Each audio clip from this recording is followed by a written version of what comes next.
The boy was tied to the auction post like livestock. His wrists were bound with frayed hemp rope, pulled tight enough that the fibers had worn through the top layer of his skin. His ankles were lashed together at the base of the wooden beam, forcing him to stand in an awkward, unbalanced crouch. He couldn't have been older than 10, maybe 12, if hunger had stunted him, with a mop of dark hair that fell across his face in uneven, matted clumps. He wasn't crying. That was the first thing Sealers noticed. The second thing was the bruise. It spread across the left side of the boy's face like spilled ink, from his cheekbone down to his jaw, fresh, maybe a day old, the kind of mark left by a closed fist, not an open hand.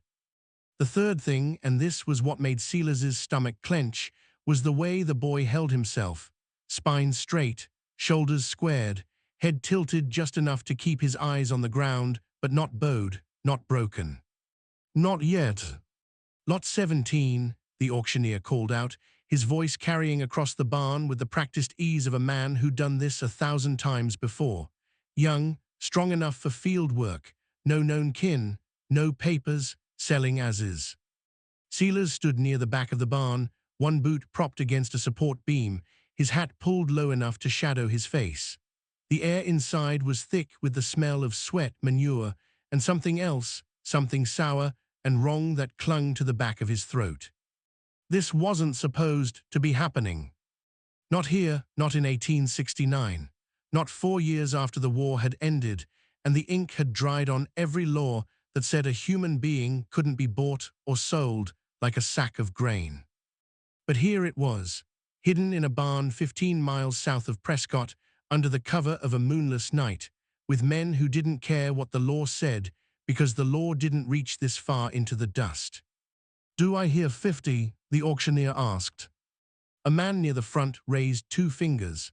Sealers recognized him, land agent from the county seat, wore a clean shirt and a smug smile, the kind of man who called himself respectable while his hands stayed dirty.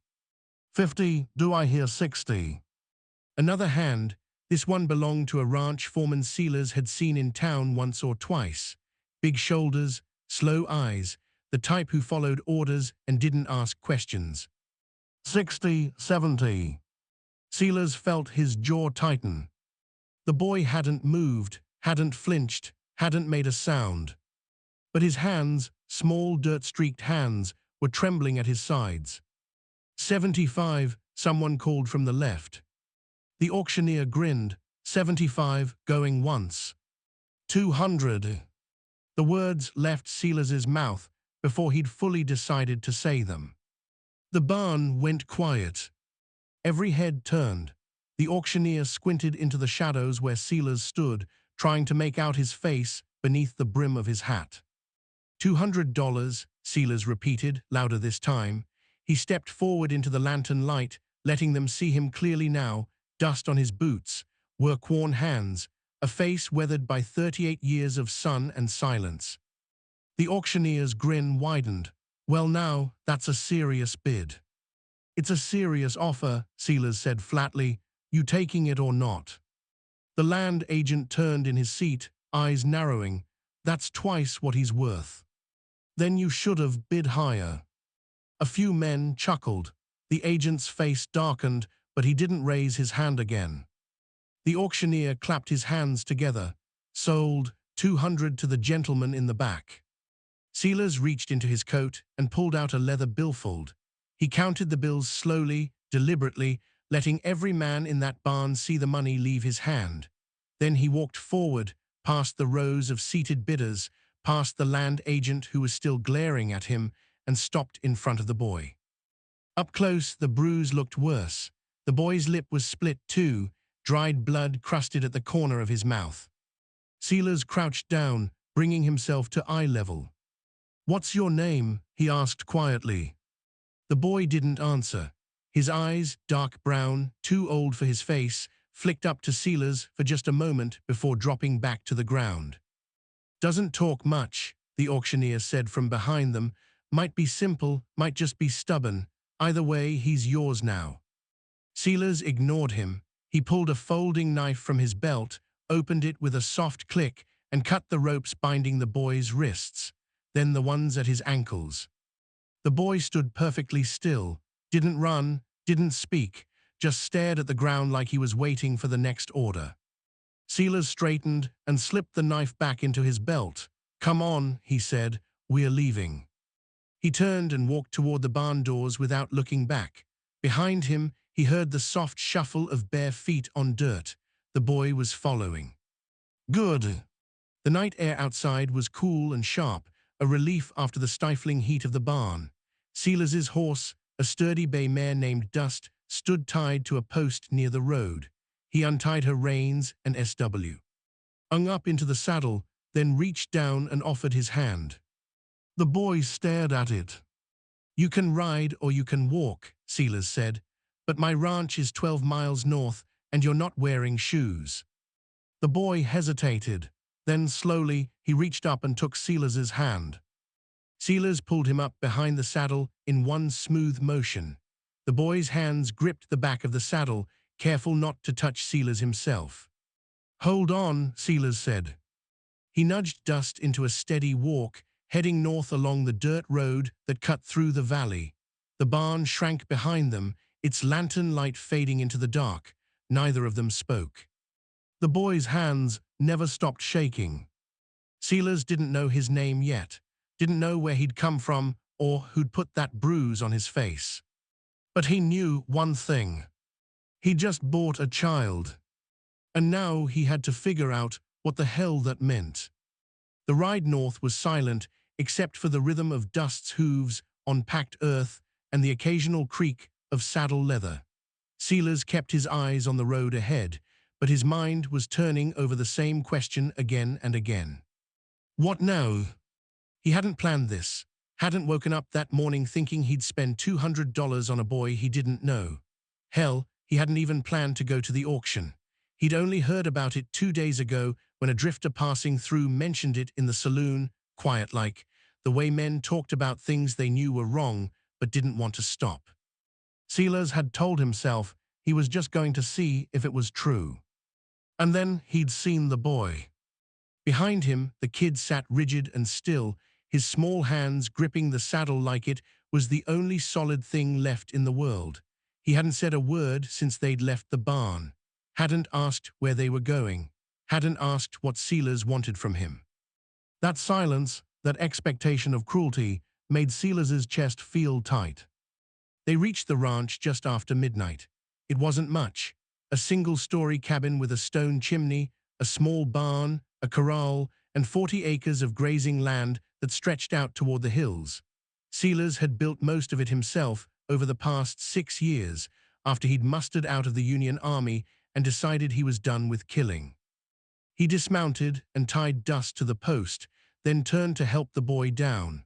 But the kid had already slid off the saddle on his own and was standing a few feet away, arms at his sides, waiting. Silas studied him for a moment. In the moonlight, the bruise on his face looked darker. The boy's shirt, too big for him, torn at the shoulder, hung loose around his thin frame. "You hungry?" Silas asked. The boy didn't answer. "I'll take that as a yes." Silas walked toward the cabin, and after a moment the boy followed. Inside, Silas lit a lantern and set it on the table. The interior was simple, a bed in one corner, a wood stove, a shelf with a few books, a trunk at the foot of the bed. Clean but sparse.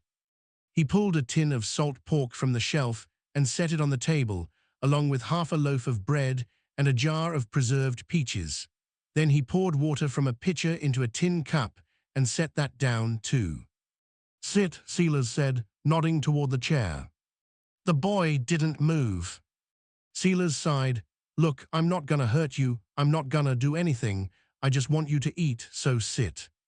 Still, the boy hesitated. His eyes flicked to the food, then back to Silas, then to the door, calculating, weighing his options. Finally, slowly, he sat. Silas pushed the plate toward him. "Go on." The boy picked up the bread with both hands and tore into it like he hadn't eaten in days. Probably hadn't. Silas turned away and busied himself with stoking the stove, giving the kid some space. After a few minutes, he heard the boys chewing slow, then stop. Silas glanced over his shoulder. The boy was staring down at the table, shoulders hunched, his small hands clenched into fists. "Something wrong?" Silas asked. The boy's voice came out in a whisper. "Sir, I'll stop crying." Silas froze. He turned fully now, looking at the boy, and that's when he saw it, tears, silent and steady, streaming down the kid's face. He wasn't sobbing, wasn't making a sound, just crying like his body had finally realized it was safe enough to let go.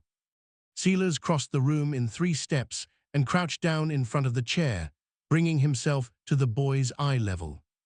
"Crying is welcome in my home," he said quietly. The boy's breath hitched, his hands trembled. And then, for the first time, he looked directly at Silas, really looked at him. Silas felt his heart stop. Those eyes.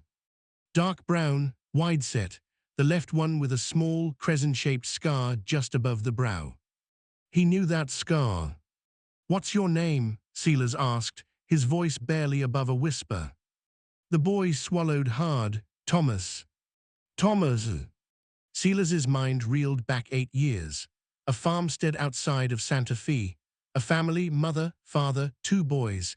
He'd been stationed nearby during the war, part of a Union patrol tasked with protecting settlers from Confederate raiders.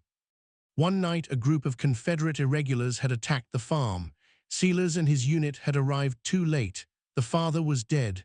The mother was dying. The house was burning. And there had been 2 boys. The older one, maybe 15, had been shot trying to defend his parents. Silas had found him in the yard, already gone.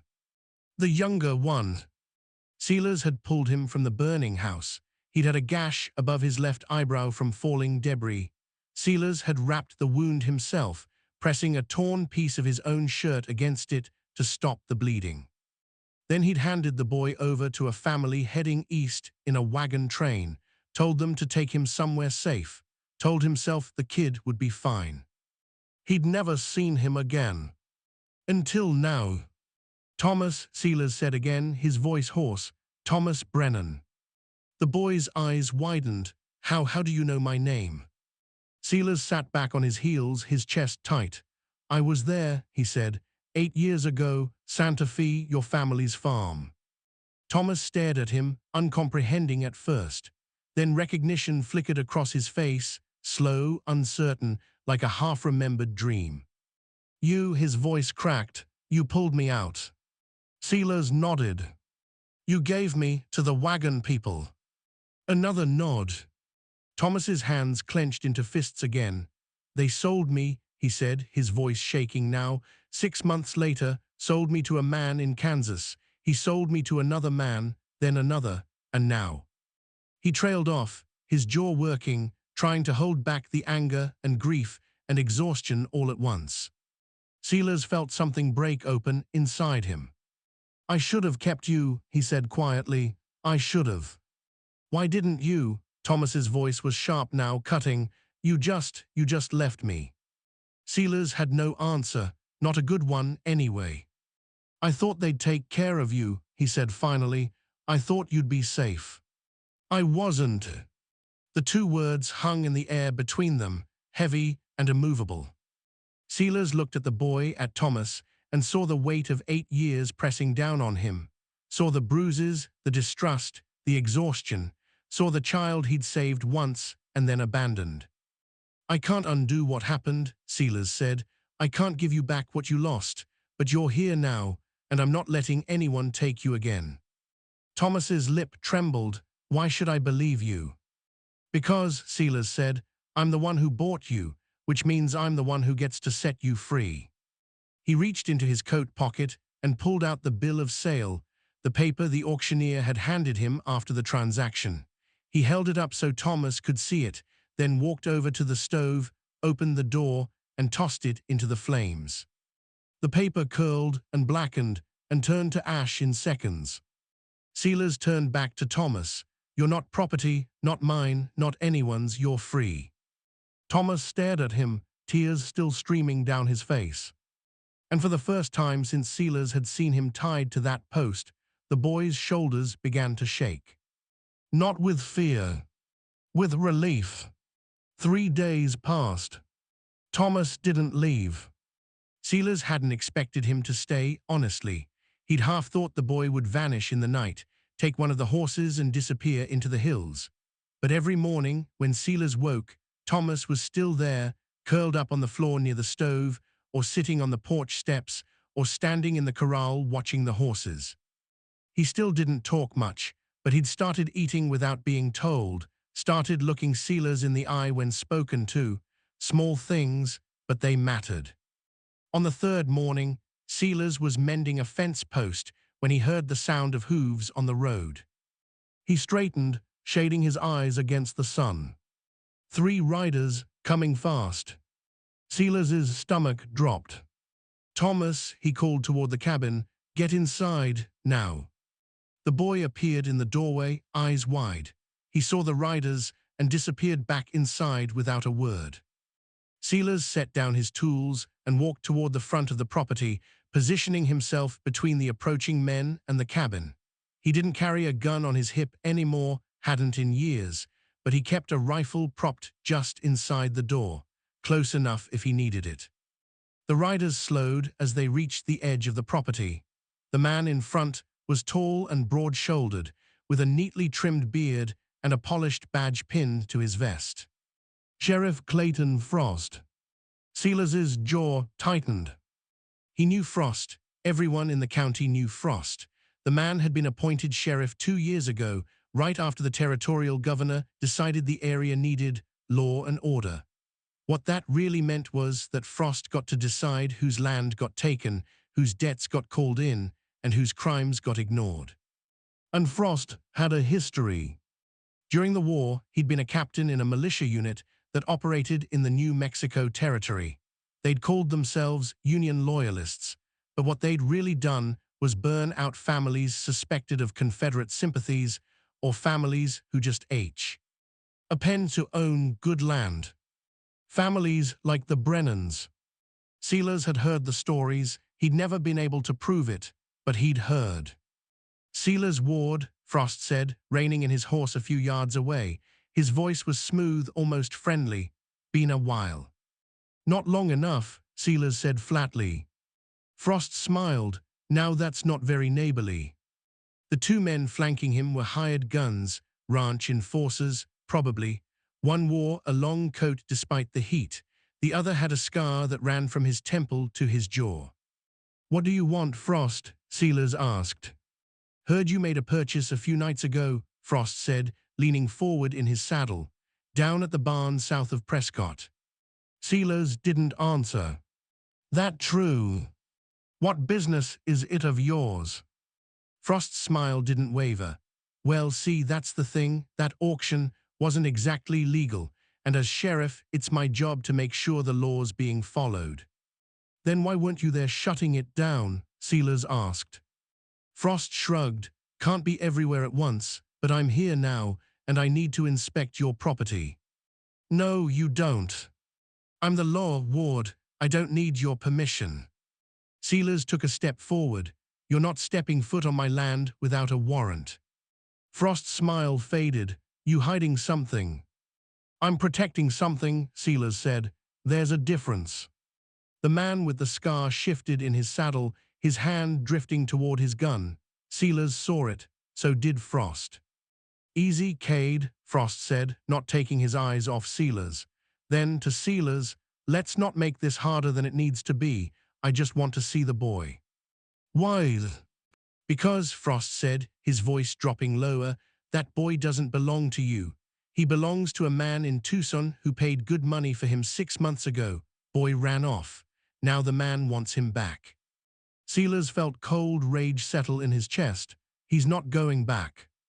"That's not your decision." "It is now." Frost studied him for a long moment. Then he sighed and straightened in his saddle. "You're making a mistake, Ward. Wouldn't be the first time."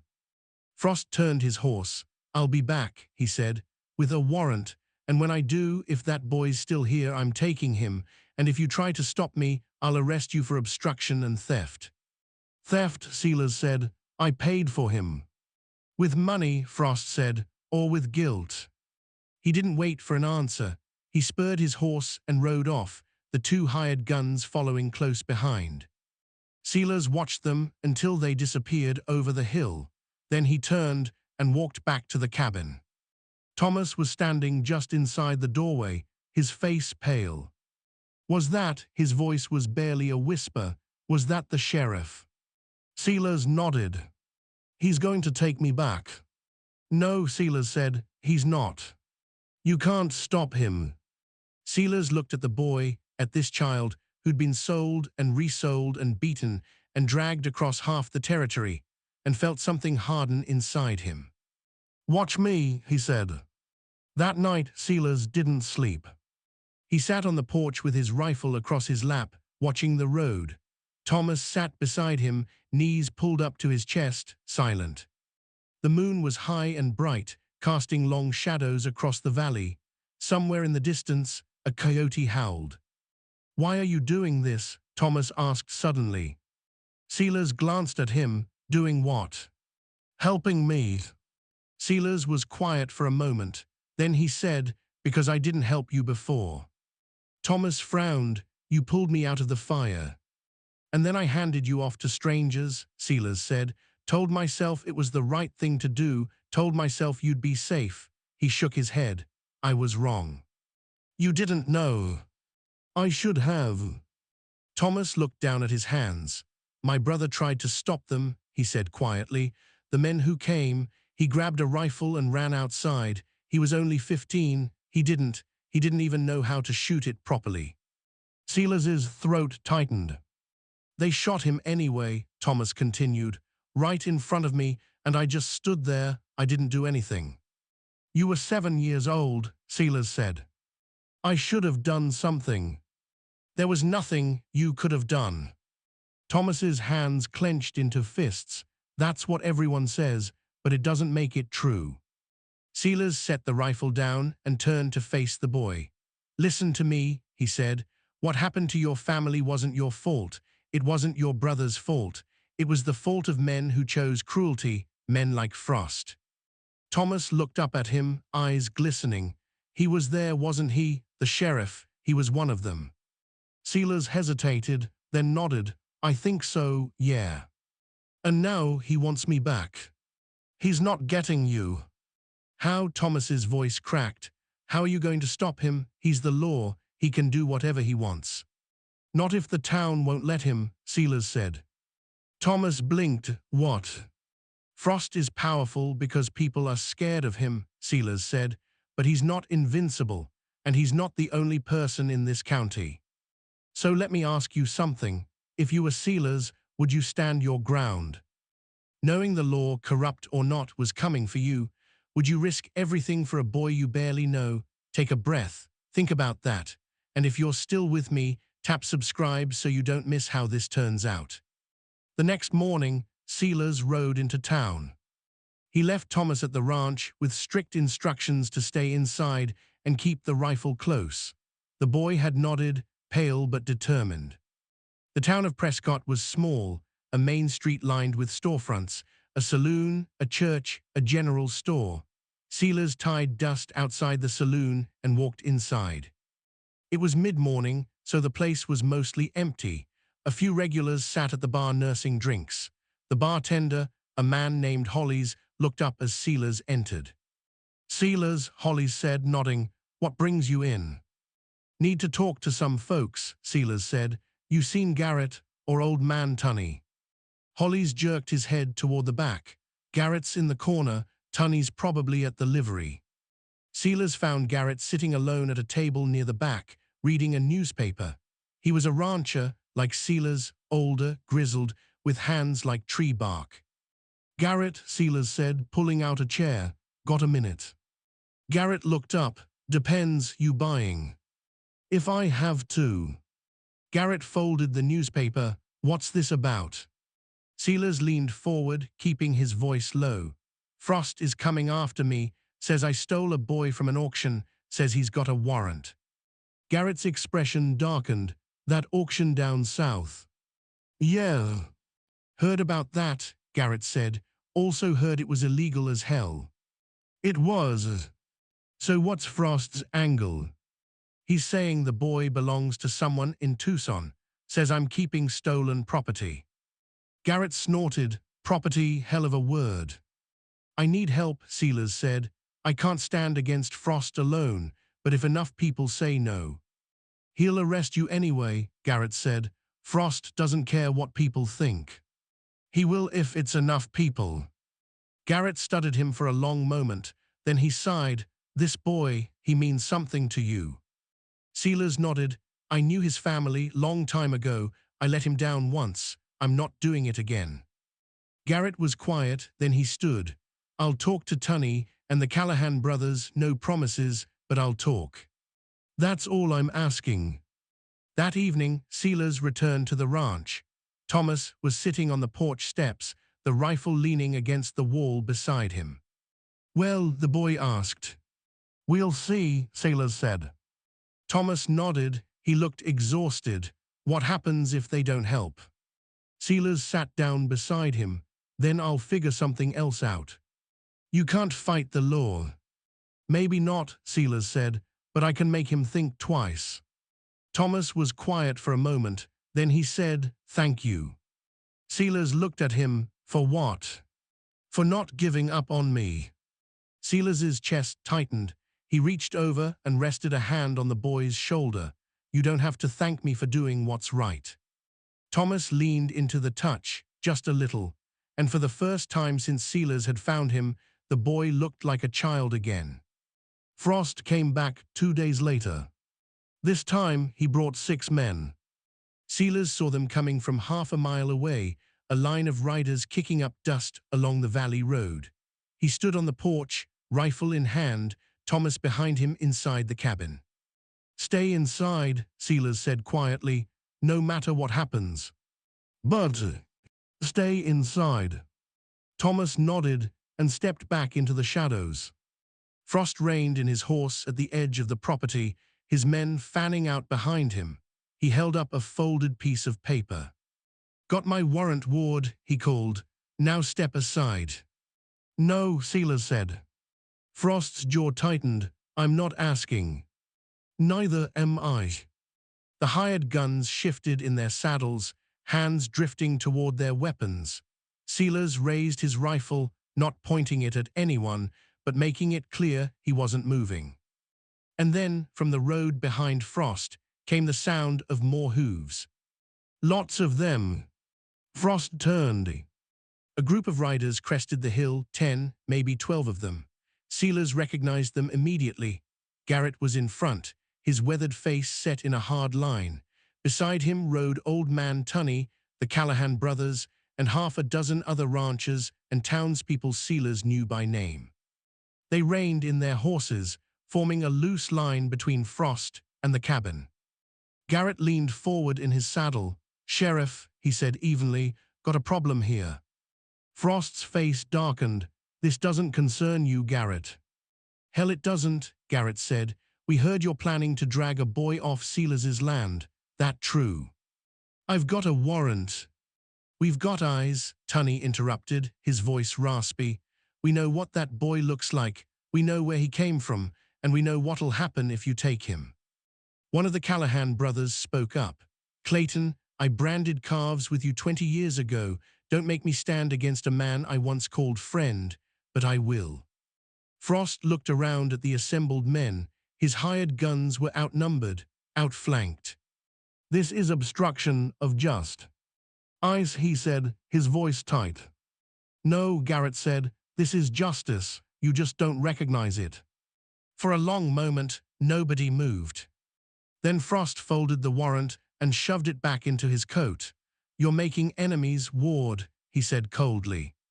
I've had worse, Sealers replied. Frost turned his horse. This isn't over. Yeah, Garrett said, it is. Frost spurred his horse and rode off, his men following. The group of townspeople stayed until the sheriff and his hired guns disappeared over the hill. Then Garrett rode up to the porch and dismounted. He looked at Sealers, then nodded once. Boy all right, he asked. Sealers glanced back toward the cabin. Thomas was standing in the doorway now, wide-eyed. "Yeah," Sealers said. "He's all right." Garrett tipped his hat. "Good, let us know if Frost comes back." "I will." One by one, the men turned and rode off, leaving Sealers and Thomas alone once again. The days that followed were quiet. Frost didn't return. Word got around town that he'd tried to take a child from Sealers Ward's ranch and had been turned away by half the county. It didn't do much for his reputation. Sealers didn't gloat, didn't celebrate. He just kept working, mending fences, tending horses, teaching Thomas how to handle a plow. The boy was still quiet, still cautious, but slowly, so slowly Sealers almost didn't notice, he began to soften. He laughed once when one of the barn cats knocked over a bucket of grain. He asked Sealers to teach him how to read. He started sleeping in the bed instead of on the floor. One evening, about a month after Frost's visit, Sealers and Thomas sat on the porch watching the sun set over the valley. The sky was streaked with orange and pink, the air cool and still. "Do you think they're watching?" Thomas asked suddenly. Sealers glanced at him. "Who?" "My family." Sealers was quiet for a moment. Then he said, "I don't know, maybe." Thomas nodded slowly. "I hope so." "They'd be proud of you," Sealers said. "You're stronger than you think." Thomas looked down at his hands, still small, still scarred, but steadier now. "I don't feel strong." "Strength isn't about not being scared," Sealers said. "It's about keeping going even when you are." Thomas thought about that. Then he said, "I'm glad you found me." Sealers's throat tightened. "Me too, kid." Years later, people in Prescott would still talk about the day. A dozen men stood between the sheriff and a boy who had no name and no family. They'd talk about Sealers Ward, the rancher who'd spent $200 and risked everything to keep a promise he'd broken years before. And they'd talk about Thomas Brennan, the boy who'd been sold 5 times and survived them all, who grew up on that ranch, learned to read and ride and mend fences, and eventually became a man who stood for others the way someone had once stood for him. Sealers kept 2 things on the mantle in his cabin. One was a photograph of Thomas at 16, standing beside the corral, smiling. The other was a small wooden cross he'd carved himself, with 2 names etched into the wood: Brennan, gone but not forgotten. Every morning, he'd look at them both. And he'd remember that some debts can never be fully repaid. But they can be honored. One day at a time. The sun dipped lower behind the hills. Thomas leaned back against the porch railing, his eyes on the horizon. And for the first time in 8 years, he looked like a boy who believed the world might be kind. Sealers rested a hand on his shoulder. "Crying is always welcome here," he said quietly. Thomas smiled. "I know."